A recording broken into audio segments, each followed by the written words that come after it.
tolak ukur kemampuan siswa tidak hanya dapat dilihat dari aspek akademik saja, tetapi juga dapat dilihat dari segi non-akademik juga. Seperti di Finlandia yang dilansir oleh Kompas.com, bahwa di negara tersebut mereka melatih murid-muridnya untuk dapat bereksperimen secara mandiri. Terima kasih.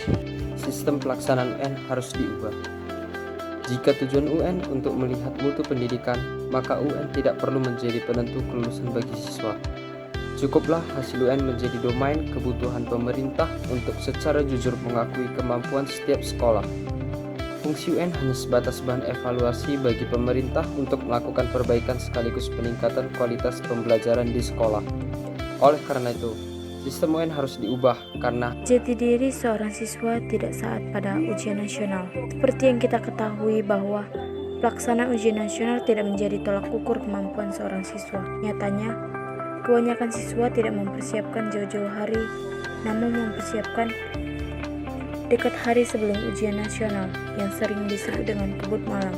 Sehingga ketika saat ujian nasional keseringan seorang siswa mengambil jalan pintasnya sendiri, seperti kerjasama, menyontek, dan lain sebagainya, agar mendapatkan nilai yang bagus. Pendidikan Indonesia yang mematokkan ujian nasional menjadi tolak ukur nilai akhir nasional yang membuat seorang siswa berusaha agar mendapatkan nilai yang bagus.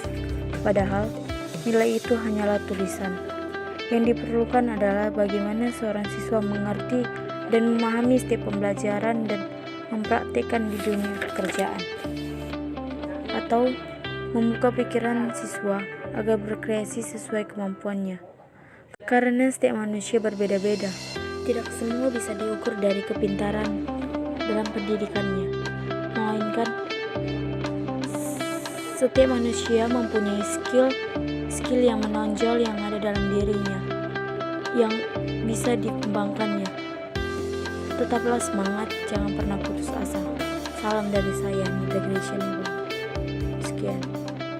UN tidak menjadi tolak ukur kemampuan seorang siswa, dan pokok pikiran yang saya ambil adalah cara pelaksanaan yang digunakan kurang efektif, yaitu dari sisi soal-soal dan pembahasannya yang belum tentu merata sudah dipelajari di sekolah-sekolah, dan juga kertas yang digunakan, karena sewaktu seorang siswa hanya salah sedikit saja mengisi, sewaktu penilaiannya bisa tidak terdeteksi atau error.